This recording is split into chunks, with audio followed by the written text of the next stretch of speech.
Welcome to the Mastermind Balance podcast. Join your host, Melissa Boyle, as she explores aspects of life that influence your financial well-being and personal growth. Welcome back to Mastermind Balance.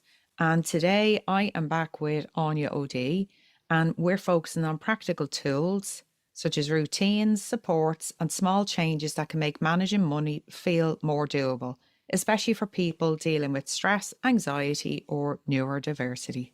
So we'll pick right back up where we left off.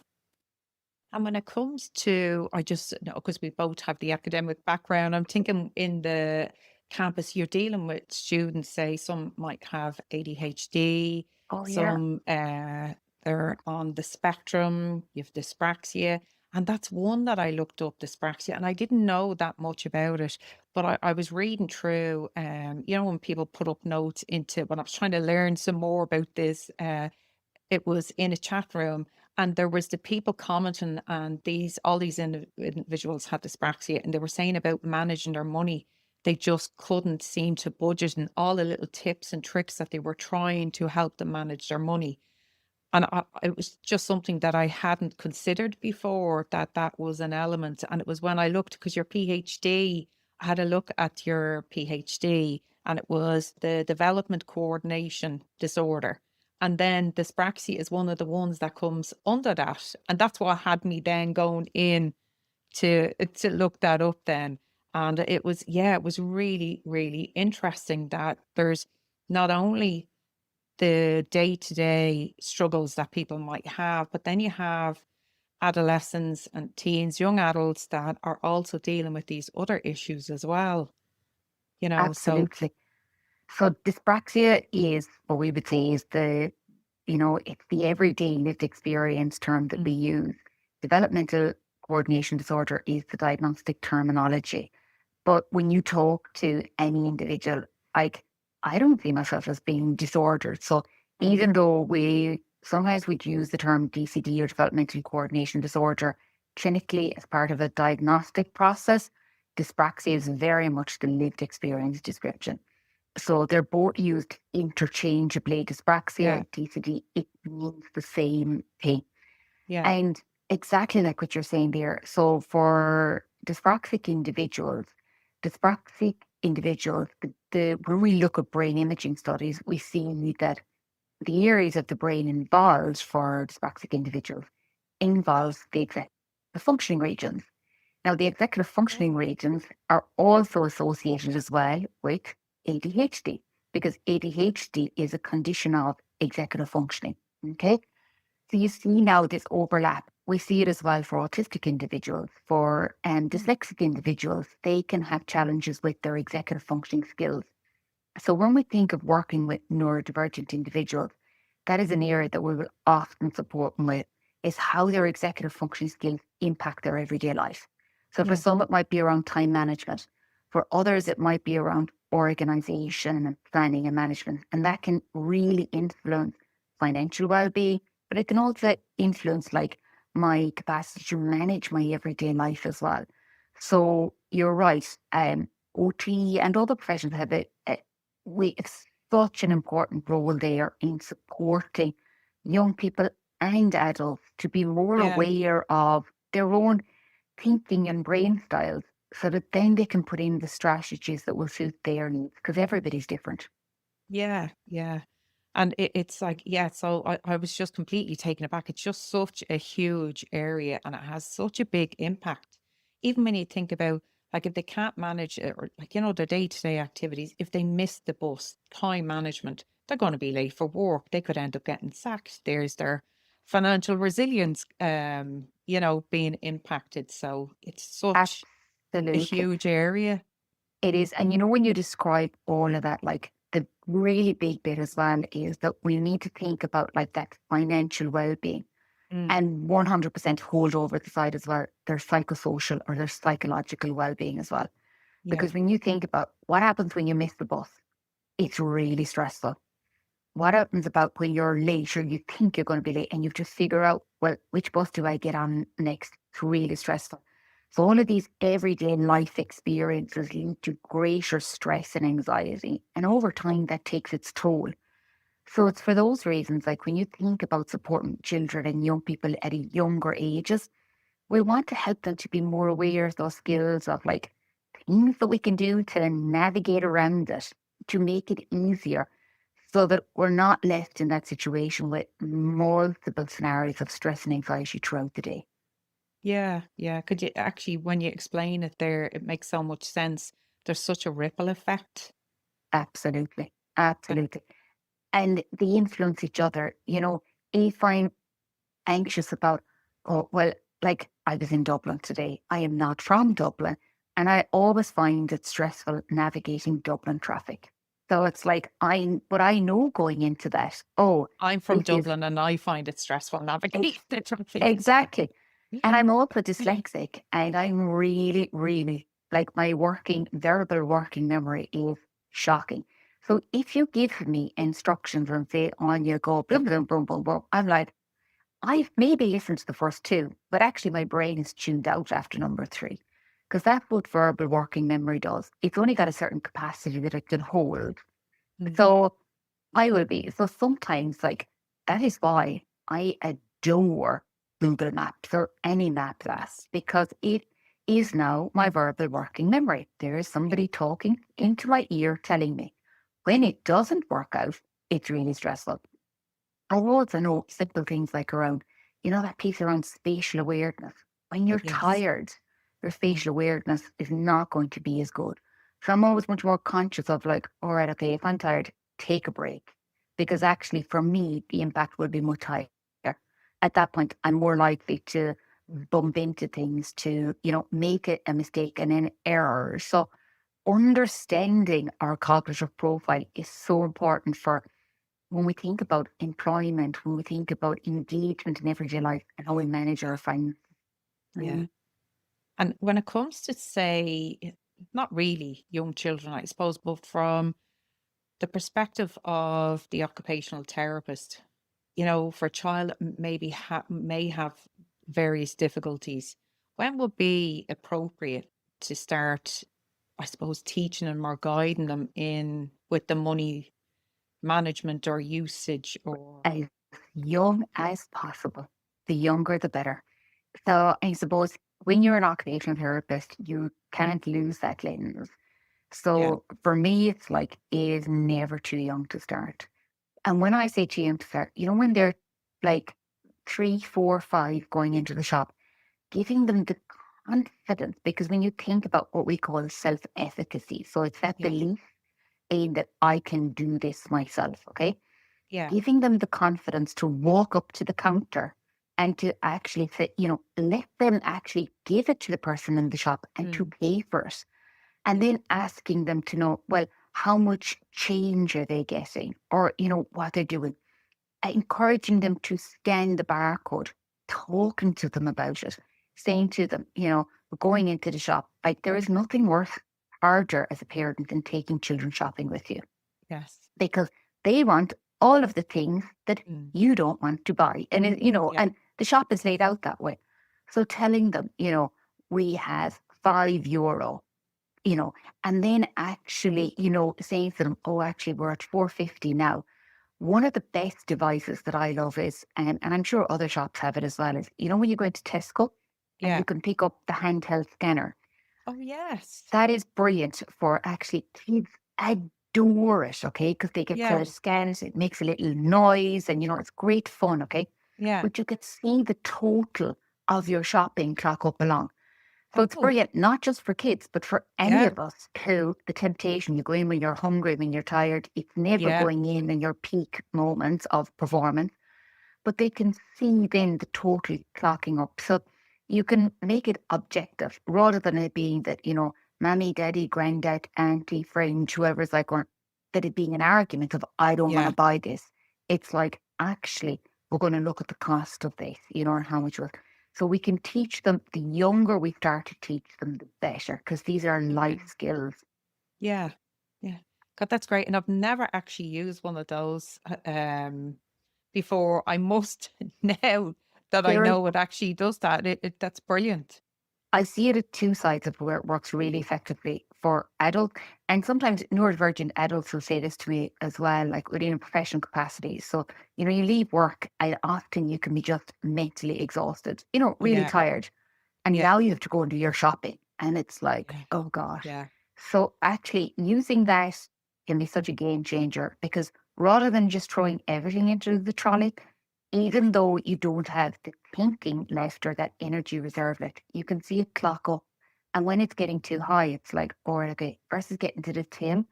Yeah. And then it's that overwhelm, we just tap and with Yes. paper. Or from the flip side then, of teaching kids from a really young age and kind of outsourcing some of those like challenges of saying no. Well, Yes. actually, it's the gadget that is Yes. saying no. We have passed the limit.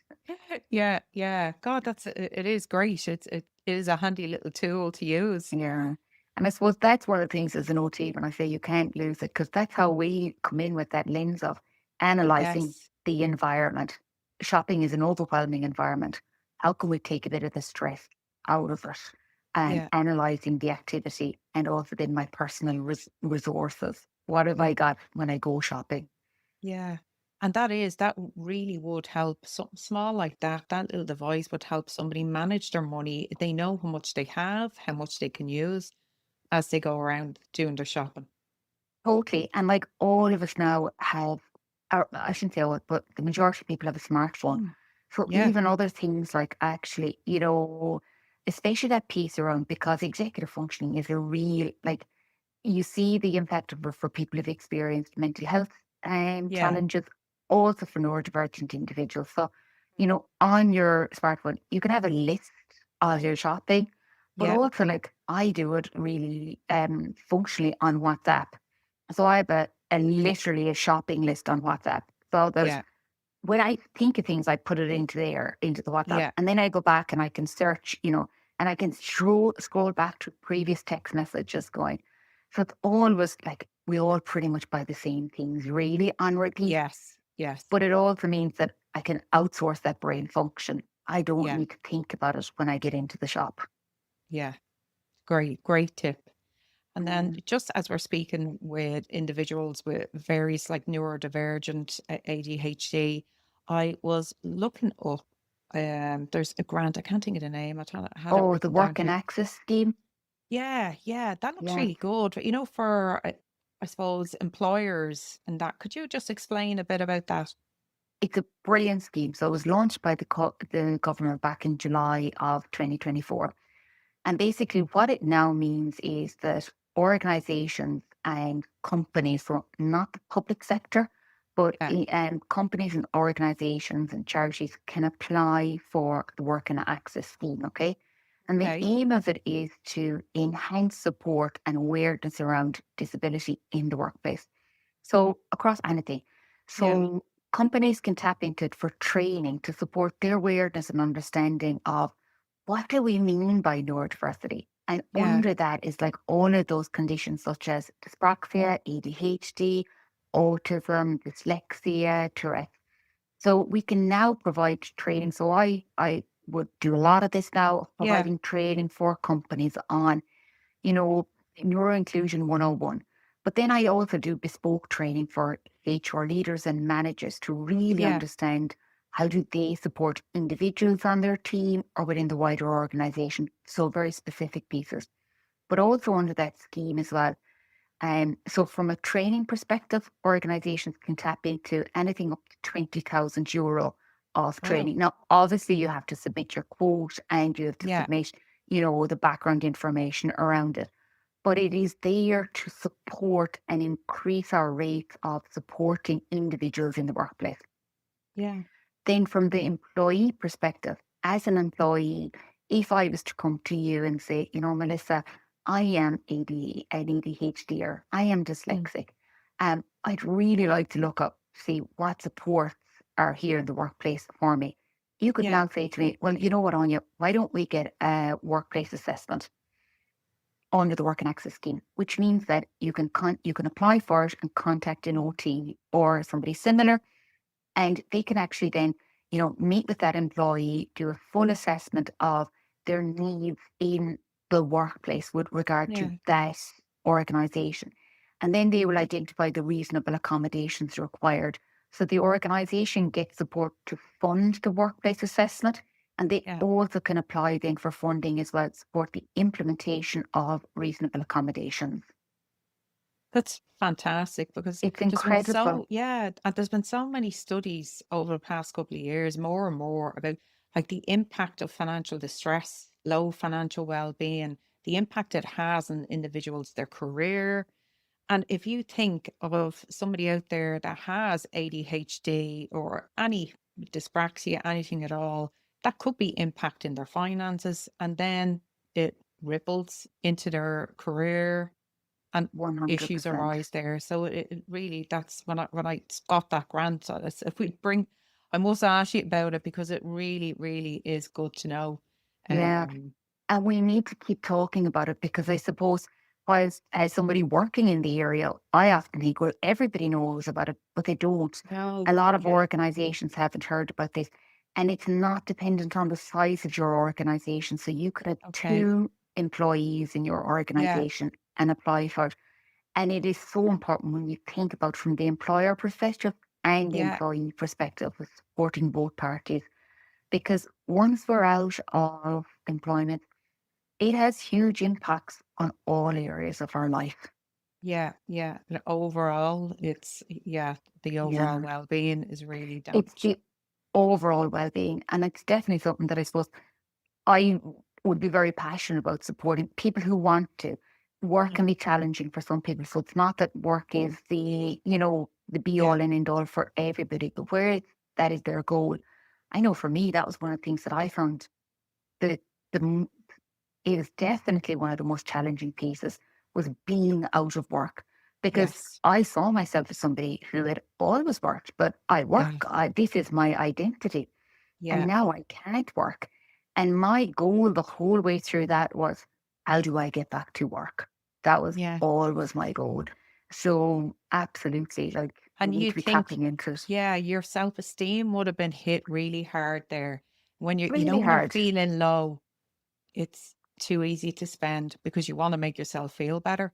And that's when think if people's self-esteem, they're feeling bad, they're not feeling great, that's when they go out to buy and make themselves feel better, isn't it? So, Totally. Absolutely. And it's exactly like I said, it's such a vicious cycle because, mm, you know, you feel maybe it impacts your mood, but also yes, it impacts as well your sense of like self-esteem and confidence yeah, because, you know, culturally we ask that question a lot. Oh, so what do you yeah, do? Oh, where are you based? And yes, actually, it is a really, really challenging thing to deal with psychologically when that yeah, identity is taken away from you. And yes, so we really do need to think about, and exactly like what you said, mm, sometimes it can lead to unintended consequences of spending all the yeah, time. And it also takes away money that's really important then of where we need that money to actually be able to go meet friends, to get yeah, out and meet family and do things.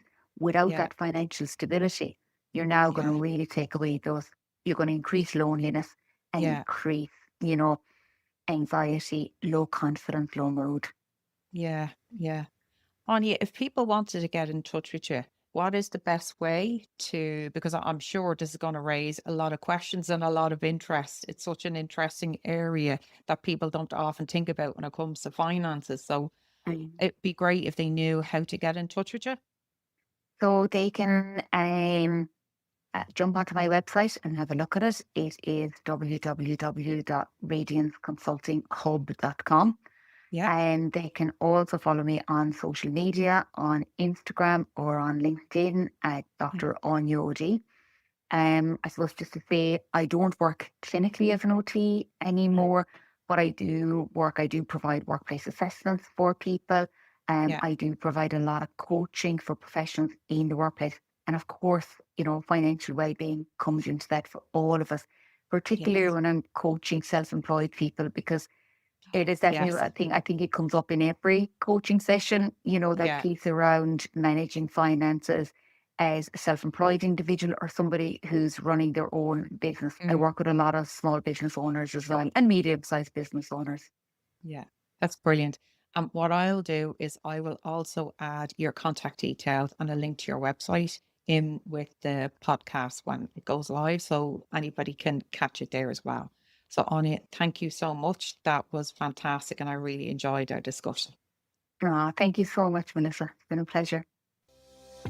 Thanks for listening to this episode of Master My Balance. If you liked what you heard, then be sure to hit like and subscribe, and why not share with like-minded people. Until next time, you can follow us on all socials at Master My Balance, and we'll see you next time.